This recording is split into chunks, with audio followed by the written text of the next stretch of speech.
On the Talkback Show, on the radio, or whatever audiovisual device you choose to use, welcome to the GBC podcast, where we talk about the Packers and our hometown of Green Bay. This is episode 39, created on January 25th, 2023. I'm John. I'm in Appleton, Wisconsin. Along with me, Jeff in Minnesota and Neil out on the East Coast. Say hello, gentlemen, and tell us what you're drinking. Hello, everyone. I am having another beer from Wisconsin. I am having a Hop House Brewery #hazy IPA from Fitchburg, Wisconsin. All right. And I'm going with North Coast Brewing's Old Rasputin Russian Imperial Stout. I'm drinking Aqua Velva. All right, you can find us on YouTube and Twitter at Green Bay Chat, Facebook at the GBC Podcast, Green Bay Chat, and our audio will be available as well on Spotify, again, searching for just Green Bay Chat. Hey, what do we have this week? As expected, we're going to talk about the divisional round games this past weekend and the two games coming up this weekend in the championship round. We'll sprinkle in our Packer player of the past as well as some Packer history. And this week, it is the debut of the GBC Theater. We have a treat for you this week. All right, let's take a look at that divisional round. Jeff, let's start in the AFC. And probably the one game that turned out pretty exciting because it really looked like it could have been an upset, and that was that Kansas City-Jacksonville game. Kansas City wins it 27-20, but they did not walk away with that win. I think the fans in Arrowhead were deeply concerned. Well, and the quarterback, Patrick Mahomes, didn't really walk away either. So that was the issue, right? So the high ankle sprain, he came back. He came back in, and actually the drive that he wasn't in was the best drive that they had all game, the 98-yard drive. So, it was very competitive. Basically, the Jags played like they had nothing to lose, but they were disciplined. They didn't do stupid things, and they really gave Kansas City all they could handle. So, I mean, you said that the 98-yard drive was their best drive of the game, but let's be realistic about that. Chad Henne was 5 of 7 for only 23 yards. It wasn't the quarterback play that did that. And, quite frankly, Patrick Mahomes still played a lot like Patrick Mahomes, maybe not fully Patrick Mahomes, but 22 of 30, 195 yards, 2 touchdowns, no interceptions. That's still a pretty solid game, all things considered, and especially really only had one ankle in the game. One thing that's specifically noteworthy about Mahomes is that now at home in the playoffs, he has a ratio of 28 touchdowns to only 3 interceptions. I think the critical element of the game for Kansas City, however, was that because the Patrick Mahomes injury occurred, Andy Reid was forced to not coach like Andy Reid. The most non-Andy Reid stat of the game is that Kansas City had 30 rushes for 144 yards, a 4.8 yard per attempt. I mean, that's not what Andy Reid does in the playoffs. He's lost playoff games before because of not rushing. He was forced to rush, and hopefully he doesn't overcompensate in the conference championship game, because if the Kansas City Chiefs can combine a stout rushing attack with Patrick Mahomes, who is the best quarterback remaining in the playoffs, they're going to go on into the Super Bowl and they're going to win the Super Bowl. But there's that Andy Reid factor that comes into play. But yeah, you're right. It was a very evenly matched game as far as first downs, yards, all of the sort of big numbers. The big thing that I would worry about from a Kansas City perspective in this game was that the Jaguars rushed 19 times for 144 yards, averaging 7.6 per attempt. Certainly Kansas City is going to invite pressure from the running game against Kansas City that way. The one thing that I took away most from this game was the advantage of having a dominant tight end. Travis Kelce played a phenomenal game. It's one of those things where when you look at the style of offense that Kansas City runs, the style of offense that Green Bay wants to run, and I think it hit home. Let's get a tight end with the number 15 pick coming up in the draft, because that I really see that as a big need position. We've had top tight ends. We've drafted Bubba Franks and Jermichael Finley, hit or miss on those, but I think that the time is now to try to find someone else to really fit that same mold that Kelce does when it comes time to getting back to Green Bay. But as far as this game, yeah, Travis Kelce did a lot to carry his Kansas City team. Yeah, the other unit that stepped up in the game, though, was that Kansas City defense, forcing 2 turnovers in the fourth quarter. So you think about those elements that all come into play as far as winning championships. Defense coming up with turnovers late is certainly one of them. And it looks like they've got all of those parts in place, assuming that Patrick Mahomes' ankle survives. But like you said, there's the drop off. Well, Chad Henne will be your game manager then, right? He's not going to do anything outstanding. So, if you're Cincinnati, then you think, ooh, okay, how do we prepare for this? Probably not a very mobile Mahomes. So, like you said, if they go run heavy, very un-Andy Reid like, then that's gonna make things interesting. But kudos to the Jags, right? I mean, they gave them all they could handle until those 2 late turnovers. It was really evenly matched. And then regarding Kelsey, I mean, he's just, he's a generational tight end. We could only hope to get somebody close to, as if we do draft high for a tight end. But this shows kind of the disparity, kind of the haves and have nots too, because you've got the Vikings who traded midseason, for a tight end. And in the division the Packers playing, obviously there are a lot of good tight ends in the North. So that is an area of need. So we'll definitely talk more about that in the future. But yeah, that would be nice to see productive, other than Robert Tonyan, occasionally at tight end. So Kansas City with the big win at home, they move on. They'll stay at home. We'll talk about that in a little bit. But the other AFC game, a matchup of our personal 2 favorite AFC cities, Buffalo and Cincinnati, with the Bengals traveling to Buffalo, a game where the weather played a big factor. Buffalo definitely is considered a winter team, or, a great cold weather team. Cincinnati still relatively can be a cold weather team. They've had some cold games in Cincinnati historically. But this one, the Cincinnati Bengals just impressed all the way through, wearing the road whites in the snow. Maybe a bit of camouflage might have helped him a little bit. Who knows? But the Cincinnati Bengals taking a 27-10 victory over Buffalo. So I ended with Cincinnati beating Buffalo 27-10. It was surprising, frankly, and it just proves that I don't know anything, because I was concerned about the Cincinnati offensive line. Well, guess what? They gave up a sack. One. Yeah. That's it. That's all. Amazing. So, but what was also amazing is just the run game. So they decided, okay, it's snowing. Obviously, footing was obviously very treacherous, but they completely dominated the game rushing, and they had a team record 30 first downs in this game.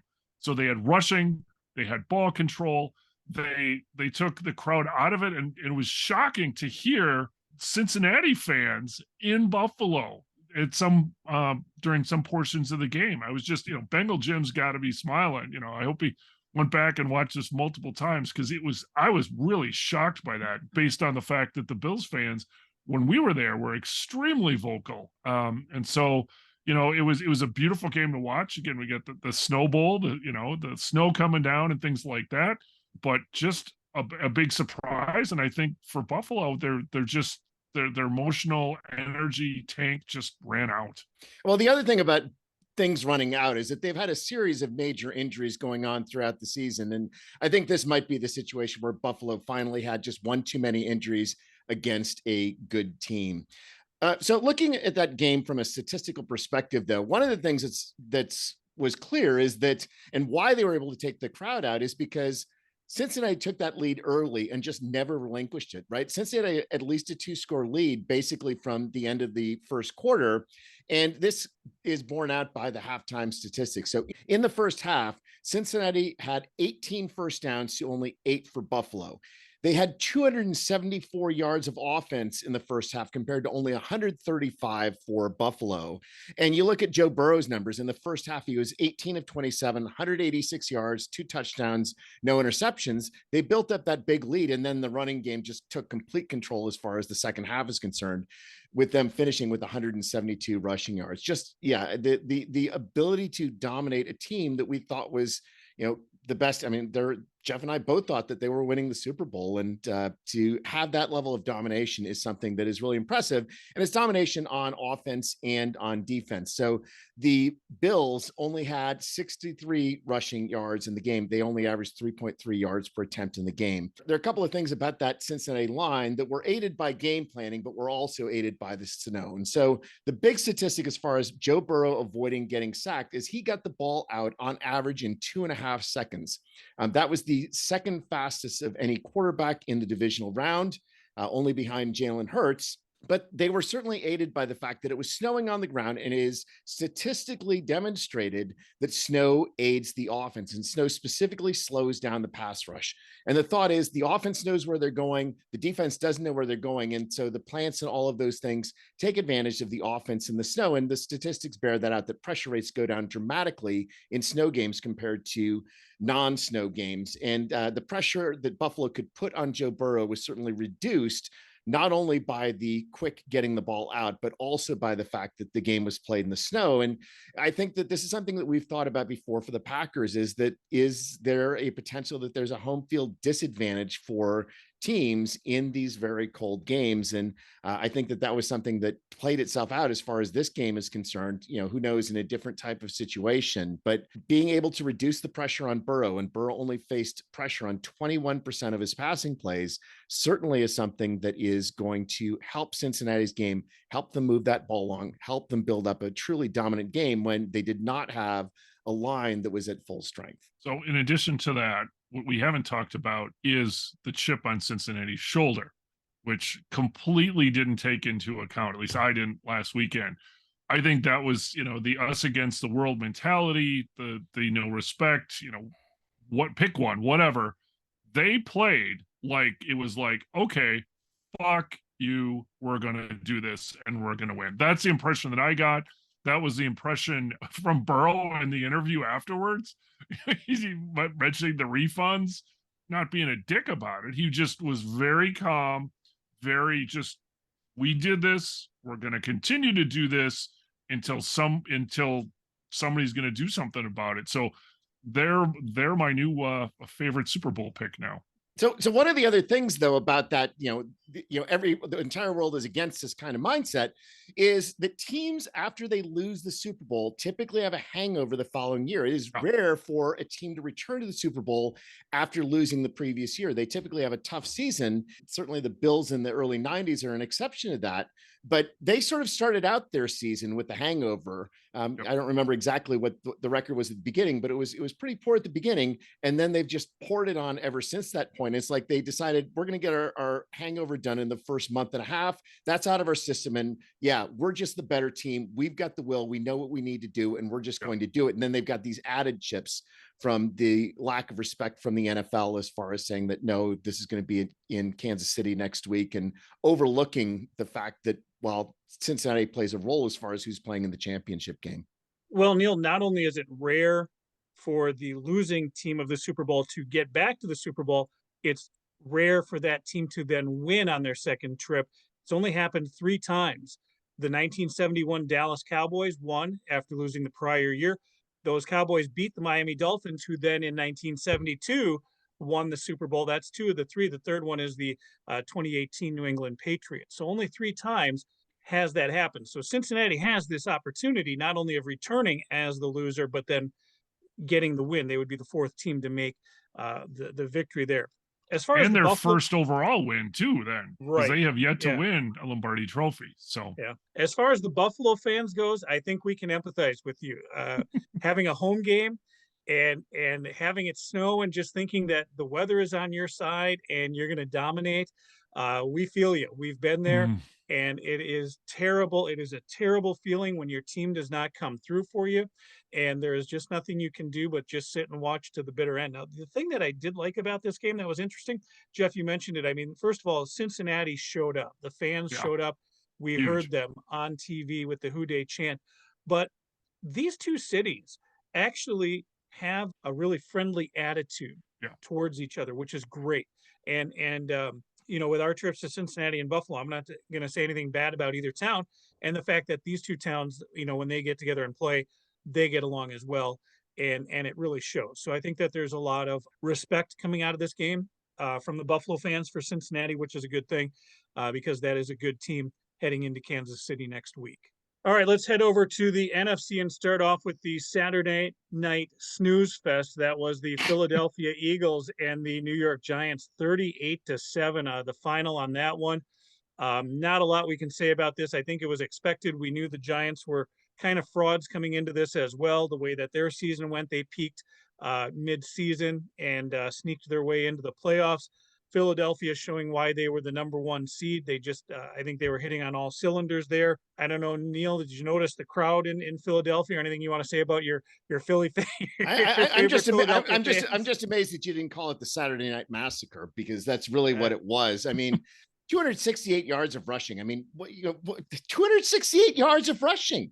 That's just incredible. To have it be such a blowout, obviously, is just, as you said, it's not something that was unexpected. I think that it really answers the questions as far as whether Jalen Hurts is back from his injury. However, I think that's the key takeaway for Eagles fans as far as the game is concerned. I do want to note, from a scoring perspective, the Giants were down 28-0 at halftime. And that is only the sixth playoff game in which there's been a shutout of 28 or more points at halftime. Our favorite one being the 2000 NFC Championship game, when the Vikings were down 34-0 to the Giants on way to a 41-0 massacre. The biggest of those is the 1940 NFL title game between Washington and Chicago, which was also at 28-0.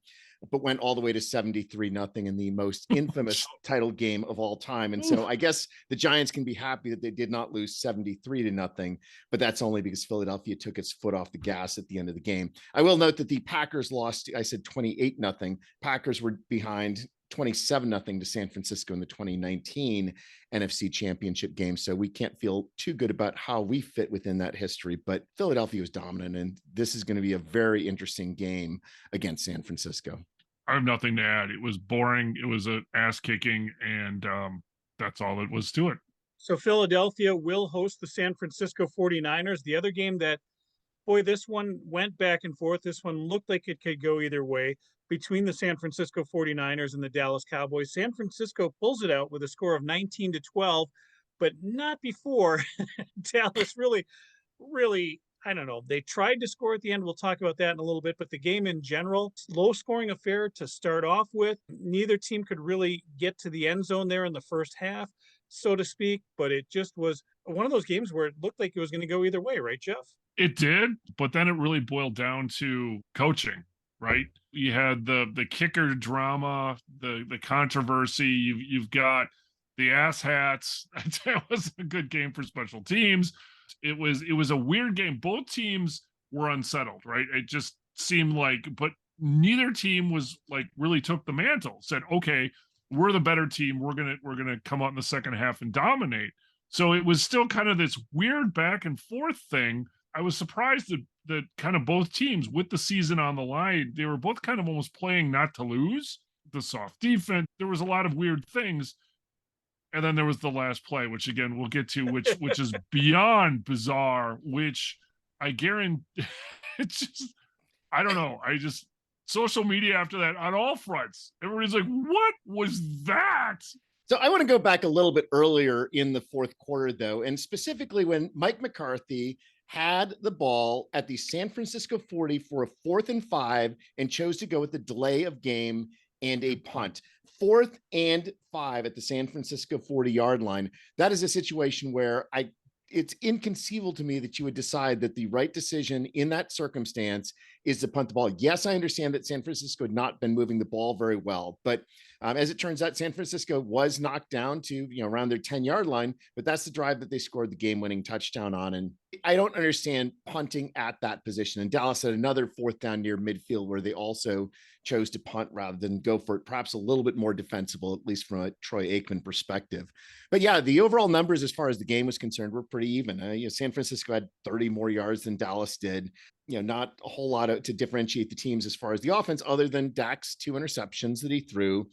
And specifically the fact that the Dallas Cowboys had more penalties. They had 7 penalties for 50 yards. Gee, a Mike McCarthy team that sometimes isn't as disciplined as it could be. Melts down. Yeah. So, it all adds up to the fact that Mike McCarthy is now 0-4 against San Francisco in the playoffs. That ties him for the worst record ever for any coach against any other single team in the playoffs. 2 of those losses, obviously, with Green Bay and 2 with Dallas. Before we talk about that last play that everybody's been talking about, Neil, it started a little bit before that. Give us the big picture here. So Dallas was lucky enough to get the ball for one last drive, thanks to San Francisco deciding, we don't need to we don't need to stay in bounds. We can avoid running out the clock. Yeah, that was so that was the mistake. first error. So Oh. Dallas gets the ball back with 45 seconds. Now they're only on their own 6-yard line, but they have 45 seconds and they at least have a chance to think about how they might do something. And they get to the third down on that drive. They have a 3rd and 1. And Dak Prescott throws to Dalton Schultz for a 9-yard pass in which all Schultz has to do is take a couple steps and go out of bounds. He didn't do that. He allowed himself to be pushed out of bounds. That took the play clock backwards from 33 seconds remaining to 14 seconds remaining. So they lost about 15 seconds basically because of a lack of discipline by Dalton Schultz on that play. And then 2 plays later on a 2nd and 10, 15-yard pass from Dak to Dalton Schultz, and he decides he's not going to drag his foot down to make it a completion. That completion is overturned because he just sort of lackadaisically went out of bounds. And that 15 yards makes a difference as far as what's going to happen on the last play, because instead of it being at the 40-yard line where you can at least think about a Hail Mary, you're now still at the 24-yard line. And there's no way that you can do a Hail Mary with any quarterback's arm. And so that sets up the final play. And the only thing I can say is, like, how does a play that requires several laterals involve not a single lateral? I mean, there was so much beauty on that play with Zeke being just slaughtered as a center. Just trucked. You throw the ball to a receiver who had 1 reception the entire regular season. He got a 2nd reception at the end of the playoffs. But this is not, going to your best players when the game matters most and playing them at their best positions. We'll get the official explanation in a moment, but this is a concept. My brother actually brought this up to me about a month ago, and it was because Green Bay had a similar play where you're too far away to throw a Hail Mary. And the question is, why not put what effectively is your hands team out there, kind of like your punt team, where you have guys that can block, but they're more built for speed, and they're going to have better hands like your onside kick return team. And I think conceptually, that's where Dallas was headed with this. Why Zeke was the center in this concept, I have absolutely no idea, because he was an ineligible receiver. Yep. He could have gotten the lateral, but he was an ineligible receiver there. Also, if you look at the way that they came off the line, their linemen weren't quite sure, or effectively the linemen weren't quite sure what they're supposed to do. But if you just line up as a normal play with what are your hands guys, and then everybody's in play once that initial pass, that 10, 15-yard pass goes, you've got fast guys with hands that are doing a rugby lateral downfield. That to me makes more sense. What Dallas did, the execution, I don't think it was even the execution, it was the planning. I think they threw that together at the moment and said, hey, let's try that. But you'd have to think that they'd practice that, right? So, or something. I mean, you'd hope. Yes. Right. But I mean, so Zeke getting trucked was just like, oh my God, it's just because I think the San Francisco defenders probably like, really? Okay. He can do whatever he wants to. Well, you could even see hesitation on them. It's like, what are we going to do here? We don't know how we're going to respond to this. Even after the timeout, they weren't sure. It's like, yeah, fuck it, let's just knock him right over. That was exactly. I'm sure that was greatly enjoyed by the defender who did that. Well, not only that, but it pushed him so far back to Prescott as well. I mean, he kind of the one guy on the whole line who got blown up, kind of messed up the play. And you wonder if indeed Zeke was supposed to get that first lateral even potentially, because he was the only one in the middle of the field there. Right. Yeah. Everybody else was basically on the sidelines. It's, I don't know. I mean, it's just, like I said, I guess that's one of those in theory but if they would have practiced it, you would think that some of the Dallas defenders would have done the same thing, right? Just like, I don't know. There was nobody in the end near Kevontae Turpin when he was tackled, though, right? I mean, the lateral play was set up and there was nobody there even for him to lateral, even if he had time to lateral the ball. It's just inconceivable. Right. Because because there was nobody in the middle of the field, no offensive players, then kind of the defense kind of filled that area in a little bit. I mean, they didn't all go to the sidelines, or, it was just like, how, I don't know, we've said this multiple times before. It's Mike McCarthy being Mike McCarthy, and just like, wow. And just what between the kicker and just, again, if different circumstances, a more disciplined team, this could have gone differently. Cause again, both teams, they were kind of discombobulated, but I think the better team won with San Francisco, but it really kind of gives me like, what's going to happen, because Philly's kind of rested, right? Because they were so dominant, and San Francisco's got a fly cross country. They go on the road. We'll get to this, but I don't know. I guess I thought San Francisco was more dominant, and we'll see what happens. Because again, I was wrong totally about Cincinnati. So we'll see. We'll talk about the championship round, but the final play in Dallas, a play that had the potential for a comedy of errors, really gave us 2 errors, but the comedy, as you'll see, is endless. Good evening. Welcome to the debut performance of the GBC Theater. This is a one-act presentation of the press conference in Dallas, as performed by the characters in the movie This is Spinal Tap. Our players are American film director Marty DeBurgi, as depicted by the great Rob Reiner. Lead guitarist Nigel Tufnell, as performed by the talented Christopher Guest. Lead singer and rhythm guitarist David St. Hubbins, played by the comedic genius Michael McKean. And bassist Derek Smalls, played by the man of many voices, Harry Shearer. I will try to do different voices for each character, but I make no promises. You say that you designed a play that included your most sure-handed players that would include many laterals. How many laterals did you have? Well, in the end, it was none. Right, but it was designed to have many. How many laterals was it designed to have? Well, as many as it takes to get it done. Right, that's like asking how many cobblestones make up an old country road. It takes as many as it takes to get to the end zone. And it would have been very, very many laterals. There are none more many. And you say you've run this play to the end zone before? Yes, in practice. On the chalkboard in practice. Yes, it looks incredibly beautiful on the chalkboard. Incredibly beautiful. And this concludes the debut performance of the GBC Theater, although I'm tempted to have Marty DeBurgi fill in for me for the rest of the show. With that, we're going to go to our Packer player of the past. Neil, take it away. Whoa, Nelly. It's the granddaddy of them all. Oh, wait, wrong. Keith Jackson. So we're going to talk about Packers tight end, Keith Jackson, going back to a time when tight ends were a strength as far as the team is concerned. And there's been a lot of tight end talk this podcast, and I'm kind of surprised John didn't go with the tight ends as the title. But this goes back to the mid-90s when the Packers traded for Keith Jackson, a former all-pro tight end for Philadelphia and for Miami, to pair with Mark Chmura to give us 2 dominant tight ends that could score or move the chains as appropriate. So history of Keith Jackson, he's originally from Little Rock, Arkansas. He went to college at the University of Oklahoma and was part of the 1985 National Championship team, catching a 71-yard touchdown pass in the Orange Bowl to win the college national championship. Subsequently named to the College Football Hall of Fame.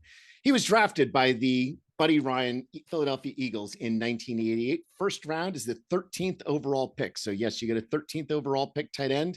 You got a chance at somebody who could be good. And he certainly was a star right off the bat for that team. In his rookie year, he led all Eagles receivers with 81 receptions, 869 yards, 6 touchdowns, was AP Rookie of the Year, and first team All-Pro. And he had 3 more years in Philadelphia, a total of 20 touchdowns, relatively similar stats. All-Pro won 3 of his 4 years in Philadelphia. At the end of the 4 years, he was set up to be part of Plan B free agency, which was a sort of half fake free agency that existed for NFL players at the time that did not allow them unrestricted income. So Keith Jackson was one of the people who sued the NFL with the NFL Players Association in order to achieve a full free agency, stating that the Plan B free agency was a violation of antitrust law.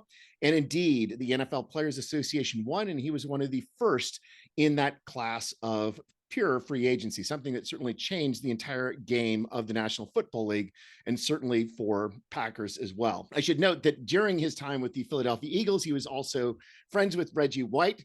And specifically, they were together in the Fellowship of Christian Athletes, and they spent a lot of time talking about their faith during their time in Philadelphia. But with the advantage of free agency, he went to Miami. He played in Miami for 3 years, scored 18 touchdowns for the Dolphins, a couple of All-Pro and Pro Bowl appearances.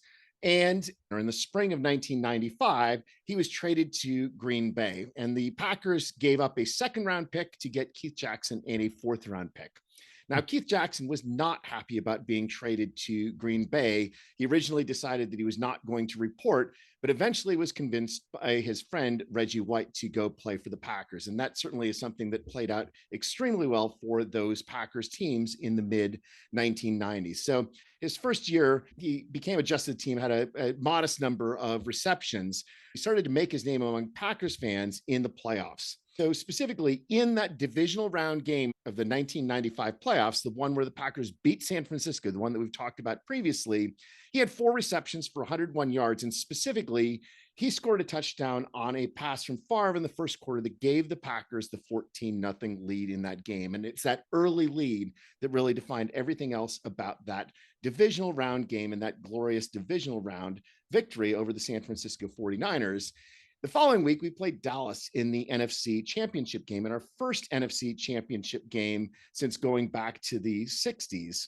That was a game that was back and forth for a long time. And specifically in the second quarter, Favre had a touchdown pass to Keith Jackson for 24 yards that put Green Bay up 17-14 in the second quarter. An overall important game for Keith Jackson, 5 receptions and 99 yards on the way to that ultimate loss that we will talk again about soon. The 1996 regular season is when he really was a star for the team, when you just sort of knew that he was going to come streaking down the field at any given time. In that 1996 season, he set a career high with 10 touchdown receptions, along with 40 receptions, 505 yards, and was named to the Pro Bowl. And he also had a number of receptions in the playoffs, including specifically 3 receptions for 30 yards in the NFC Championship game against Carolina, and a reception for 10 yards in Super Bowl 31. Over that 1996 season, he was a model of consistency. So he scored the first touchdown of that 1996 season against the Tampa Bay Buccaneers, scored 3 in that game, but every other touchdown has been 1 touchdown a game. And it was that consistency that you know you're going to be able to get that touchdown, you're going to get those receptions from Jackson, that was really critical as far as balancing our team out and saying, well, you can't just focus on the receivers. You can't just focus on Chimura. There are threats that can come from anywhere. And that was a staple of that 1996 team. So after the Super Bowl 31 victory, he retired. And specifically since retirement, he's basically spent his entire life in ministry. He was a founder of what's called PARC, Positive Atmosphere Reaches Kids. And for the last 27 years in Little Rock, he has worked with 12 and 13-year-olds through their graduation from high school in order to prepare them to go to college. So a noble life in service for his time after his career in the NFL. But for Packers fans, it was those 2 magical years where we knew that, you know, there might be a Keith Jackson running down the seam, Favre hits him, and we're going to be moving the ball forward or getting a touchdown. Part of the original Move the Chains crew for you, Neil. You gotta kind of slow that down a little bit, a little deeper. Whoa, Nelly, it's Keith Jackson. That's how you gotta Jackson it at the end there. Jackson. Yes. Whoa, Nelly. You did all right though, Neil. That was a good one. I like that. All right. So Keith Jackson, Packer player of the past, and certainly a key component of the championship round, which is what we're going to take a look at next. We've got 2 games coming up on Sunday in the championship round. So there are 2 games this Sunday, just 2, right? The NFC Championship game and the AFC Championship game. It kind of begs the question. Now we would ask, you know, are you guys going to change your picks for these games? Well, since both of you were on the Buffalo wagon, you're going to have to. But let's start with the NFC Championship game. It's the early game, 2 p.m. Central, Neil. The San Francisco 49ers traveling to Philadelphia, playing at the Link against the Eagles, a 2-1 matchup. The top 2 seeds in the NFC. Neil, who do you like on this? Well, so first of all, the game's being played in Philadelphia, so it's 3 p.m. Eastern time for the game. In the end, right? The question that you have in this game is what is going to happen with Brock Purdy. So we've mentioned before, there's never been a rookie quarterback who's made it to a Super Bowl. There are 5 previous rookies who've made it to a conference championship game. They are obviously 0-4. Sean King, Big Ben, Joe Flacco, and Mark Sanchez. So one Hall of Fame quarterback, one, Super Bowl winning quarterback, 2 decidedly not.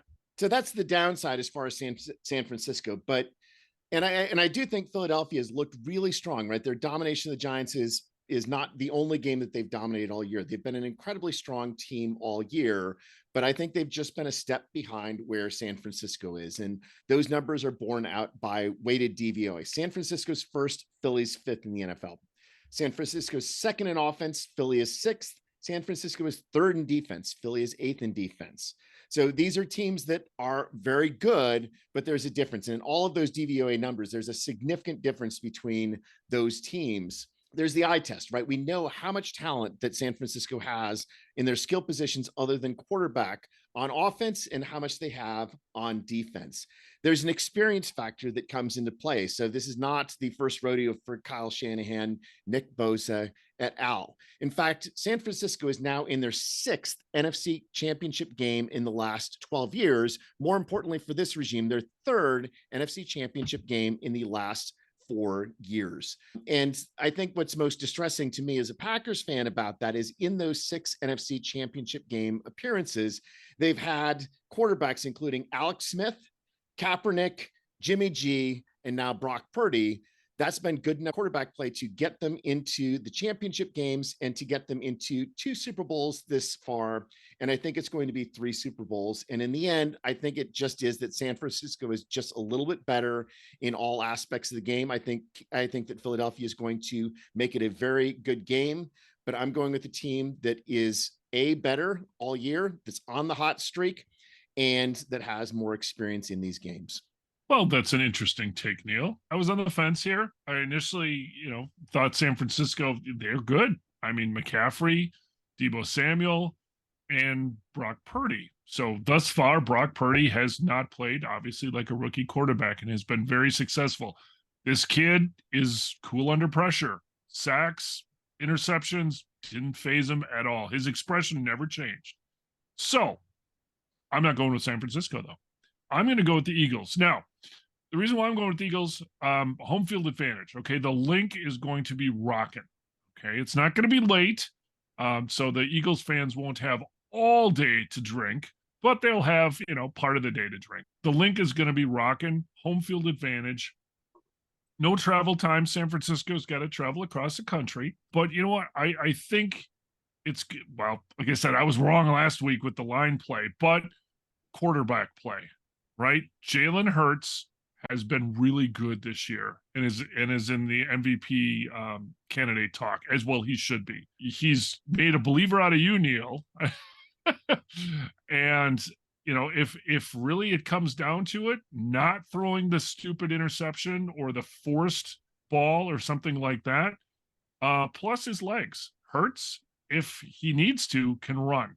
Now, what'll be really interesting is how many yards Philadelphia is able to rush on the ground, because they're good on the ground. Obviously, what we saw last week, what they had against us, but they're kind of meeting the immovable force here, right? Because San Francisco does have such a good defense overall and a good run defense. What's going to happen? But I think if the defense stalls the run, if Philly can't run, which I doubt, I think they're going to have some success, then the difference could be with Hurts. I'm going to go with the Eagles at home. John? Well, I'm not going to change my pick. I've had San Francisco and Cincinnati in the Super Bowl all the way through, and so I'll stick with San Francisco here. Nothing, revelatory to throw out there. Neil kind of touched on a lot of it, and I think the big thing is just kind of call it a dynasty, if you will, or just the way that this franchise has played over the last 10, 12 years in having the success, even without that marquee quarterback. But right now, it is really the strength of the defense of the San Francisco 49ers that I think is going to prevail for them in their game in Philadelphia. So I do like the Niners coming out of this one, getting the upset over the Eagles. And then, like I said, in the AFC game, the 5:30 matchup, or 6:30, if you will, Neil, but that game being in Kansas City, then the Bengals and the Chiefs. As I said, I'm taking the Bengals on this one. Neil, which way are you going? This is a really tough game because these teams are really evenly matched. And you look at this from a recent history perspective, right? Kansas City has lost their last 3 games that they've played against Cincinnati, and they've lost it sometimes in fairly dramatic fashions. The teams are overall pretty evenly matched. If we go again by weighted DVOA, really the only difference between these two teams is their offense, where Kansas City has the edge. That offense potentially is muted by Patrick Mahomes' injury, but I think Mahomes is going to do just fine. He's got the experience to know what he's got to do differently if necessary. And, what else do we have going on? So, Jeff, you mentioned the home field advantage in Philadelphia. Well, Kansas City's got one of the best home field advantages in the NFL. Patrick Mahomes is going to be playing at home in the AFC Championship for the 5th time. Now, he is only 2-2 in the AFC Championship game at home. And that's kind of noteworthy because he actually has, if you look at quarterbacks with the most starts in conference championship games, so with 5, he's going to be joining a very small group. Tom Brady, 6-1 at home in conference championship games. Peyton Manning, 4-0. Joe Montana, 3-1. Terry Bradshaw, 3-1. He's the only one of those that has 2 losses, and this potentially could go to 3. The total number of quarterbacks with 2 home losses in conference championship games: Dan Marino, Steve Young, Cordell Stewart, Donovan McNabb, and Patrick Mahomes. Nobody has 3. So there are certainly some headwinds against Kansas City. And the other headwind is the person who's walking on the sideline. There only are 2 coaches with 4 losses in conference championship games: Bill Cowher and Andy Reid. No other coaches have more than 2 losses in conference championship games. So those are sort of historical reasons. And if we look back to last year's game between Kansas City and Cincinnati, right? Cincinnati won 27-24 in overtime. But Kansas City had a 21-10 halftime lead, and they went down to 21-24. So they essentially did nothing in the second half as far as their offense is concerned. This goes into some of the themes we talked about as far as Andy Reid in the playoffs. Essentially, he refused to run the football. He kept throwing it and throwing it and throwing it. Patrick Mahomes had a couple of interceptions. He was sacked 4 times. At a fundamental level, they did not play the way that a team that is leading in the second half of a conference championship game should play. And specifically, the blown lead last year of 21-10 is the largest blown lead for a home team in conference championship game history. So Andy Reid sort of had his one magical year of not being Andy Reid, and we certainly have to worry about that coming back. So why am I picking Kansas City based on all of that? I just think Kansas City is the better team. You look at Kansas City's defense. They were number 2 in the NFL in sacks. I think that the ability to sack Joe Burrow is going to be the key. And again, the line could do okay it could do great in the snow. And when they have a lead, are they going to play the same when this is the same patchwork line? They're going to have at least one of the guys back, but you're going to be in a situation where the line is not playing at full strength. And this is going to come down to, can Kansas City put enough pressure on Joe Burrow? And specifically in his last 30 games, Joe Burrow is 21-1 when he has 4 or fewer sacks, but he's 1-7 when there are 5 or more sacks. Put pressure on Joe Burrow. Kansas City wins the game. I think home team and the better quarterback is going to make Kansas City the winner. Counterpoint, I think Cincinnati is just, they're not fazed by Kansas City. I mean, they're not. They've had some dominance against them, and it's Joe Cool, right? He's going to come in there. He's probably not going to do anything stupid. He hasn't historically. Remember, he played on his back most of the playoffs last year, and he persevered. So that is going to be key. So you've got potentially, again, a leaky offensive line for Cincinnati and a gimpy Patrick Mahomes. What's going to kind of be the difference? I think Cincinnati, just from the swagger standpoint, Kansas City's great. They have great weapons. They can do lots of crazy things. Mahomes can throw it from any angle, any place on the field, underhand, overhand, sideways, doesn't matter, right-handed, left-handed. But that he needs all of that. I don't think Cincinnati's going to need that. I think they're going to they have great receivers. They give the ball to Joe Mixon. If they can be successful with rushing like they were last week, I think I don't think it's going to be close. I think they're going to take an early lead and get the crowd out of it, because they know they can do that. Like I said, they spotted, like you said last year, they spotted Kansas City the lead. I don't see that happening this time. I think they're just going to say, okay, we're going to take care of business. We're going to come in here. This is, our ultimate goal is not winning this game, getting past this game. And I just think that they've got too much confidence, too much swagger, and it's still us against them. This should be in Cincinnati, or it should be at a neutral site, not in Kansas City. Therefore, we're going to take it to Kansas City, and that's just going to be the way it is. And there's nothing anybody can do about it. They've got the experience from last year of winning and losing, like you said, the Super Bowl hangover. But I think that hangover is long gone, and they really have got their eyes on the prize. John? Well, there was a point there where Cincinnati, had an opportunity to get the number 1 seed in the postseason. It was a long shot, going through those last 2 games, but I think that's something that they have strived towards. As far as my picks going through this, it's been nothing but, kind of just picking from the gut or picking from the heart. And if you're gambling, you got to bet with your head, not with your heart. If I were to look at it just on how things went last week, it's probably pretty clear that the 2 number 1s would prevail, and we'll have a green and red matchup in the Super Bowl. But I'm going to just stick with what I had up front. I do like, Neil, you alluded to it, Cincinnati being 3-0 in Kansas City, and the Bengals fans are calling it Burrowhead Stadium to kind of dig it in, right? And that's something, so Kansas City's taking exception to that. We know Cincinnati travels well, so it's going to be interesting to see if that Who Dey chant makes its way onto the TV again. Kansas City is a very, very loud stadium. I believe the loudest now stadium to play in.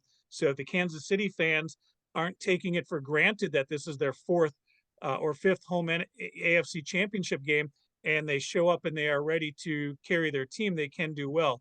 But like I said, I'll stick with, we had issues with that offensive line, Jeff, like you said. Cincinnati overcame it last week, and I think they are playing with that chip that they're ready. They have the taste. They want to get back to the Super Bowl. So I'm going to stick with that Bengals Niners. So Jeff, you're what? You're Bengals Eagles? Yes. And Neil, what are you? Kansas City, San Francisco. Okay.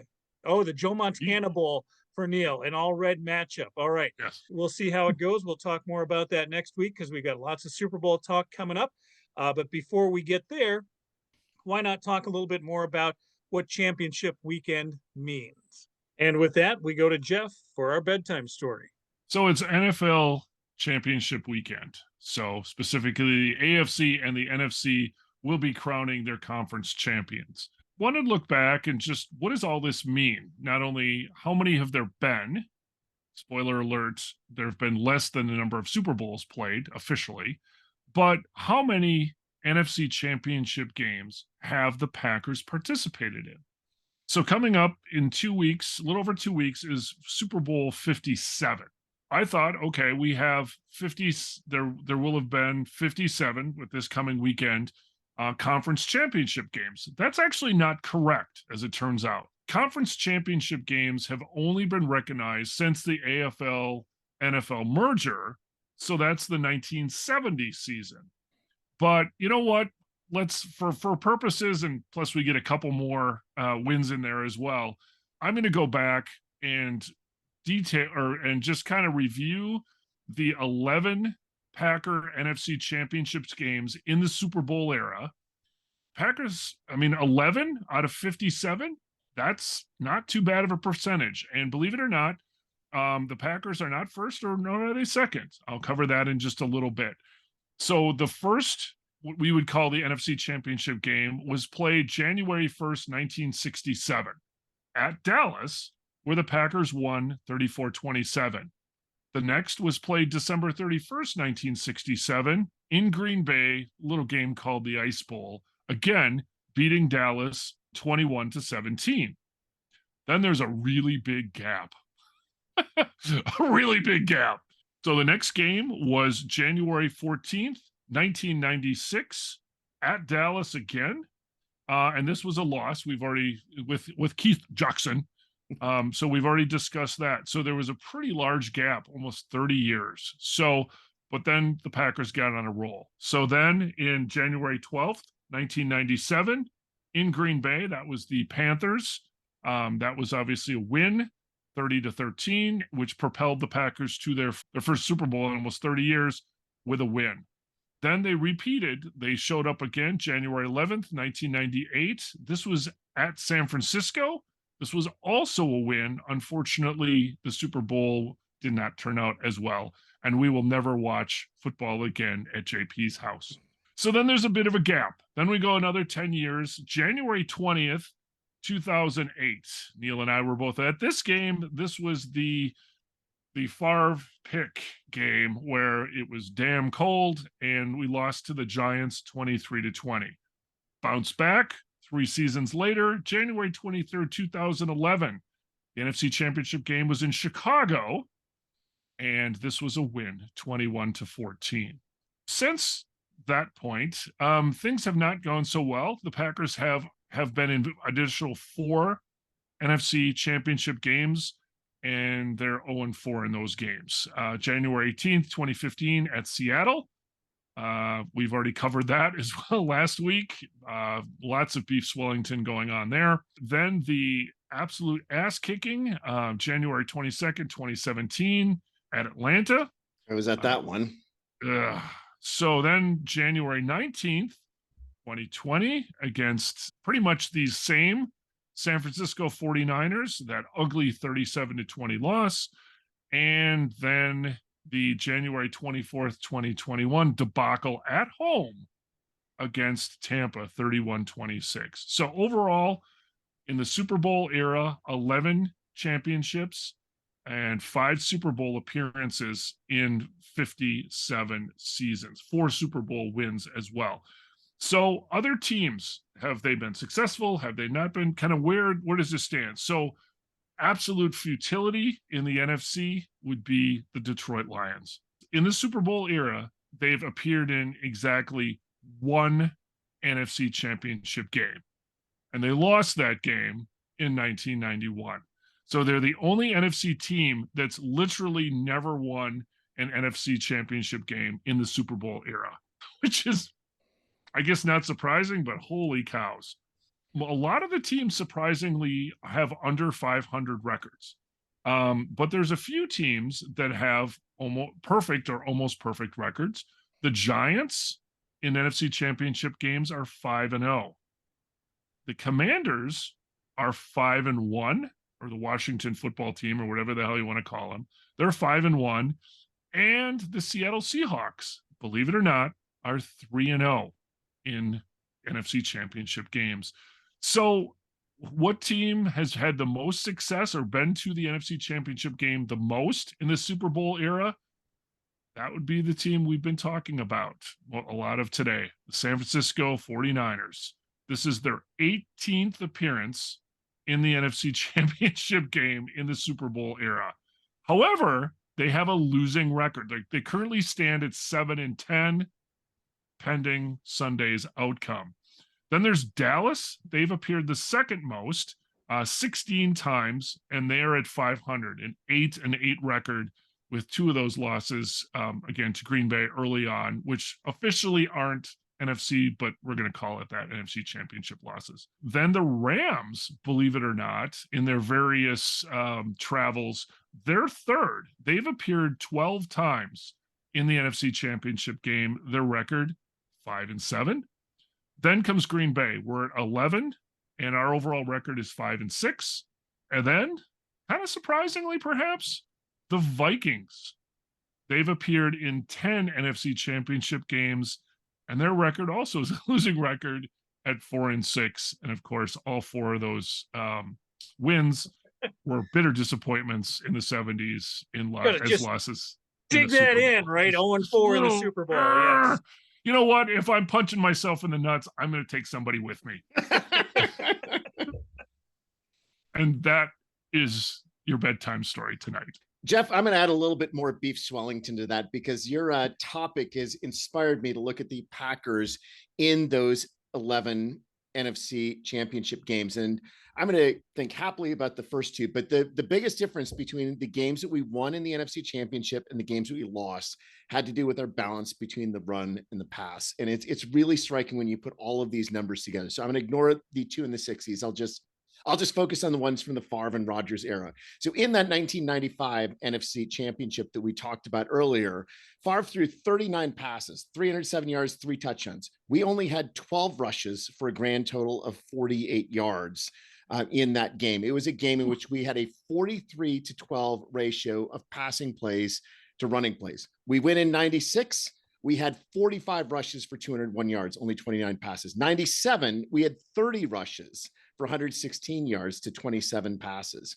So I'm seeing a pattern here, Neil, is what guess what you're saying. Guess what? It gets worse. That 2007 game, that is the game that was the biggest debacle because we had run for 230 yards against Seattle the week before. We rushed 14 times for only 28 yards, whereas Favre threw 35 times in weather that was below freezing, or it was below zero, and was not passing weather. We had a 35-14 pass to rush ratio. Wow. 2010, so we only ran 49 plays too. That would be the number from there. Yes. Wow. So in the 2010 game that we won, Rodgers had 30 passes. We had 32 rushes. The 2014 game, 34 passes to 30 rushes. 2016, 45 passes to 17 rushes.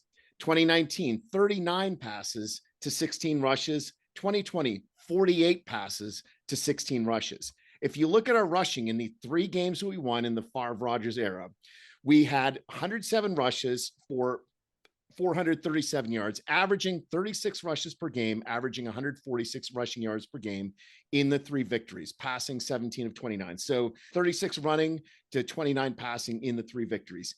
In the 6 losses, we had 105 rushes for 439 yards. That is, we had exactly the same absolute rushing stats in 6 losses as in 3 wins, same yardage, same number of attempts. So wow. an average of 17 and a half rushing attempts in those 6 losses. And we averaged 40 passing attempts in those 6 losses. You want to win an NFC Championship game, run the damn ball. Don't go pass happy. You've got to keep committing to the run. And that's the biggest caveat for my Andy Reid pick this week. But I am hoping that at some point the Packers realize that you have to have balance in the NFC Championship game. And that is borne out by our absolute futility in running the ball in those 6 losses. Wow.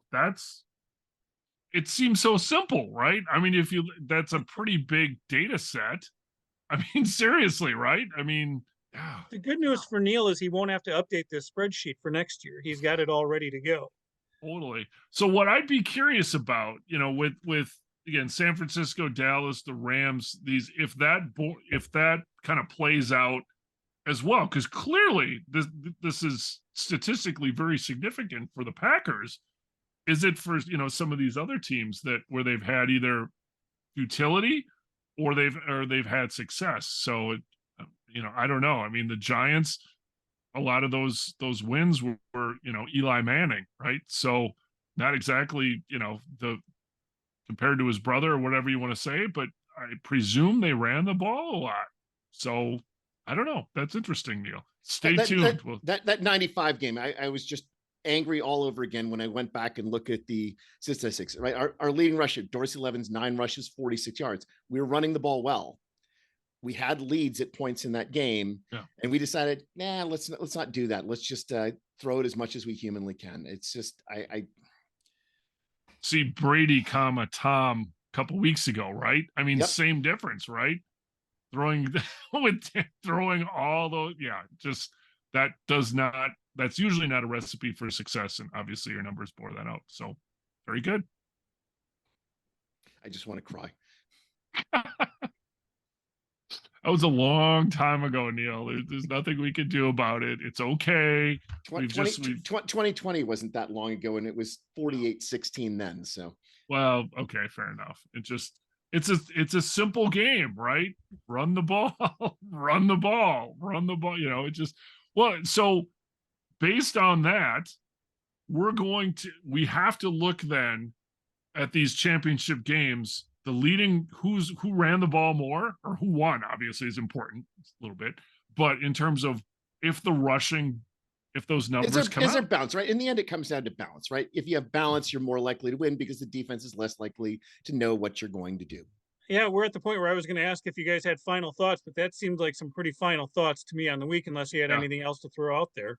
Run the damn ball, apparently, if you want to win. There you go. Andy Reid needs to not just rely on Patrick Mahomes if he wants to go back to the Super Bowl.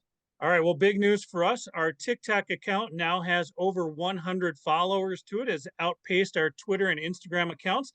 So you can find that TikTok account online. And big thanks to our special guest this week, the cast of This Is Spinal Tap. And if you're watching us on YouTube, please hit subscribe and leave a comment. Find the GBC podcast at Green Bay Chat. That's all one word on Twitter, Instagram, TikTok, and Snapchat. And we are on Facebook at the GBC podcast, Green Bay Chat.